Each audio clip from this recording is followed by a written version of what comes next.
ঈদের দ্বিতীয় দিনে আজও ঢাকা ছেড়ে অনেকেই যাচ্ছেন বাড়ির পথে, আবার কেউ কেউ ফিরছেন ঢাকাও। একটু ঈদের দ্বিতীয় দিনের যাত্রার খবর কিছু আপনাদেরকে জানাতে চাই। আমাদের সহকর্মী আমাদের সঙ্গে যুক্ত হচ্ছেন কমলাপুর রেল স্টেশন থেকে ফয়সাল মাহমুদ আমাদের সঙ্গে আছেন। ফয়সাল, একটু জানাবেন, আজ তো ঈদের দ্বিতীয় দিন, যেমনটা বলছিলাম, রেল স্টেশনে মানুষের সমাগম দেখছেন কিনা? আবার ঠিক পেছনে একটি ট্রেন দাঁড়িয়ে আছে, যেটি বাংলাদেশের একটি বিভিন্ন প্রান্ত থেকে মাত্র এসেছেন। বেশ কয়েকটি ট্রেনই একই সময় এসেছেন।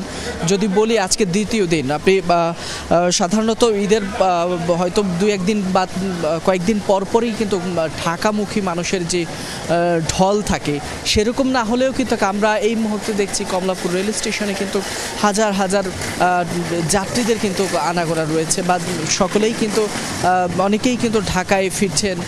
মশলার এক দারুণ কম্বিনেশনে তৈরি ইফাত রশিদ বিরিয়ানি মশলা, উৎসব এখন প্রতিদিন।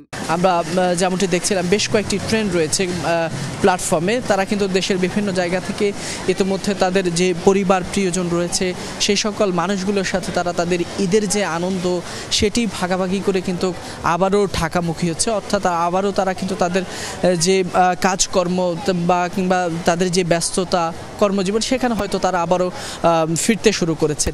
এর পাশাপাশি যদি বলি, এই মানুষগুলো আসার পাশাপাশি কিন্তু আমরা দেখছি এখনও হাজার হাজার মানুষ ঢাকা ছাড়ছেন। আমরা এখানে আসার আগে বেশ কয়েকজনের সাথে কথা বলছি। তারা বলছেন যে ঈদের সময়ে আসলে অনেকেই তারা শিফটিং ডিউটি করেন, কেউ হয়তো ছুটিতে গেছেন, অন্যরা যেতে পারেননি।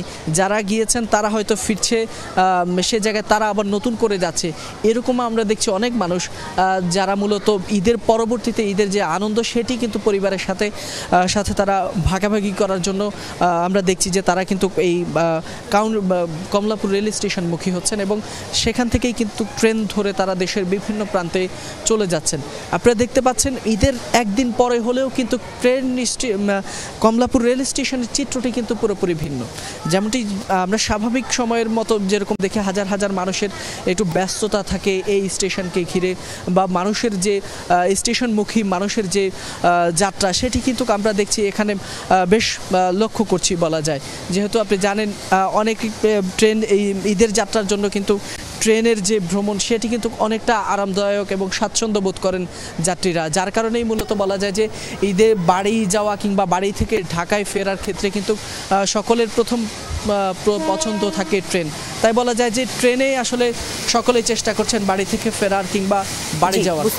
এই ছিল